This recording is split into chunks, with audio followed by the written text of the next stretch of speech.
Assalamualaikum warahmatullahi wabarakatuh. Shalom, Om Swastiastu, Namo Buddhaya, dan salam kebajikan. Perkenalkan, nama saya Muhammad Ali Fikri, mahasiswa Ilmu Komunikasi Universitas Negeri Malang 2023.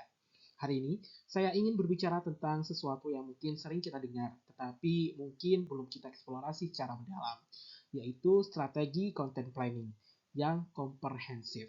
Ini bukan sekedar tentang membuat konten, melainkan tentang merencanakan bagaimana konten tersebut bisa benar-benar memaksimalkan potensi yang ada dan membawa dampak nyata bagi kreator.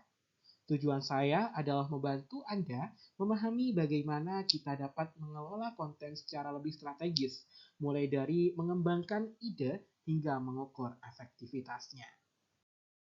Kita semua tahu bahwa konten adalah raja, tetapi jika tidak ada perencanaan yang tepat, bahkan konten terbaik pun bisa gagal mencapai tujuannya. Inilah mengapa content planning sangat penting. Dengan perencanaan yang matang, kita bisa memastikan bahwa setiap konten yang kita buat tidak hanya menarik, tetapi juga relevan dengan audiens dan mendukung tujuan bisnis kita. Misalnya, dengan strategi content planning yang kuat, Anda tidak hanya meningkatkan visibilitas merek Anda, tetapi juga membangun hubungan yang lebih dalam dengan audiens. Ini tentang menciptakan percakapan, bukan sekedar monolog. Setiap elemen konten harus mengarahkan audiens ke tujuan tertentu, baik itu meningkatkan penjualan, membangun brand awareness, atau memperkuat kepercayaan.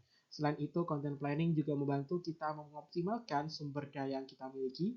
Dengan strategi yang tepat, kita bisa meminimalkan pemborosan waktu dan tenaga dengan fokus pada konten yang benar-benar efektif. Selanjutnya, konsep pohon strategi membantu kita melihat gambaran besar dari upaya konten marketing kita. Dengan memahami setiap bagian dari pohon, kita dapat membangun strategi yang kuat dan efektif. Bayangkan ini adalah sebuah pohon yang kokoh, di mana adalah akar. Ini adalah fondasi dari pohon, yaitu perencanaan konten. Akar ini menopang seluruh pohon dan memastikan pertumbuhan yang sehat. Dalam konteks ini, perencanaan konten adalah proses merencanakan, menciptakan, dan mendistribusikan konten yang relevan dan bernilai bagi audiens Anda. Selanjutnya adalah ada batang. Batang pohon adalah strategi itu sendiri. Batang ini kuat dan kokoh, menopang semua cabang dan daun. Dalam konten, strategi adalah rencana besar yang mengarahkan semua tindakan Anda. Ini adalah jawaban atas pertanyaan, bagaimana kita akan mencapai tujuan kita. Selanjutnya ada daun dan buah. Daun adalah konten yang kita produksi. Setiap daun unik dan memiliki peran dan keseluruhan pohon. Konten bisa berupa artikel blog, video infografis, posting media sosial, dan lain-lain. Buah adalah hasil yang kita dapatkan dari semua upaya kita. Buah bisa berupa peningkatan penjualan, peningkatan brand awareness, atau pencapaian tujuan lainnya. Sekarang mari kita lihat proses content planning itu sendiri. Ini bukan proses yang bisa kita lakukan secara ad hoc. Ada beberapa konten yang harus kita lalui secara sistematis.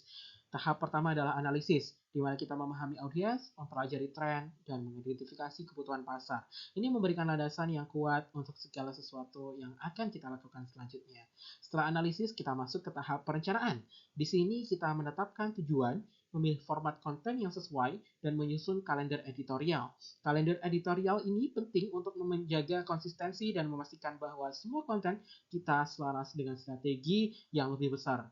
Tahap produksi dan distribusi adalah tempat di mana kreativitas dan eksekusi benar-benar terjadi. Namun, jangan lupa, setelah konten kita dipublikasikan, pekerjaan kita belum selesai. Tahap evaluasi adalah kunci untuk memastikan bahwa konten kita benar-benar mencapai tujuan yang diinginkan.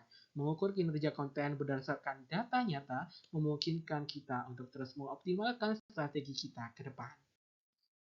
Salah satu aspek penting dari content planning adalah benchmarking. Menganalisis apa yang dilakukan kompetitor memberikan wawasan yang sangat berharga. Kita dapat belajar dari kekuatan mereka, tetapi yang lebih penting adalah kita bisa mengidentifikasi kelemahan mereka. Disitulah kita bisa menemukan peluang pasar yang belum tergarap. Selain itu, kompetitor seringkali menjadi sumber inspirasi, bukan untuk meniru, tetapi untuk memacu kreativitas kita sendiri dan membuat konten yang lebih baik.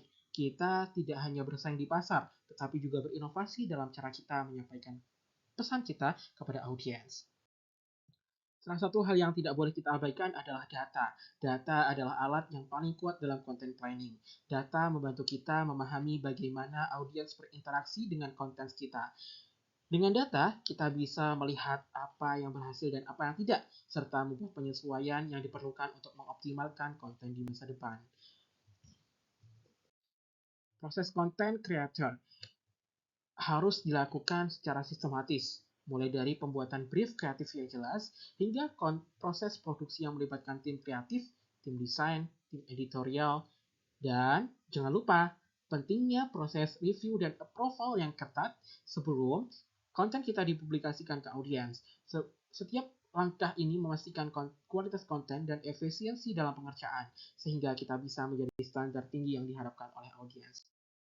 Berikut beberapa contoh ide konten yang bisa menjadi inspirasi. Tentu saja ide-ide ini perlu disesuaikan dengan target audiens dan tujuan bisnis Anda. Misalnya, jika audiens Anda lebih suka visual, mungkin format video pendek bisa lebih efektif. Sedangkan untuk audiens yang mencari informasi mendalam, artikel panjang atau white paper bisa menjadi pilihan yang lebih tepat. Sebagai penutup, saya ingin menekankan bahwa content planning bukanlah sesuatu yang bisa kita anggap remeh. Ini adalah investasi jangka panjang yang akan membawa hasil signifikan jika kita melakukannya dengan benar. Dengan strategi yang tepat, content planning akan menjadi salah satu aset paling berharga dalam upaya bisnis kita.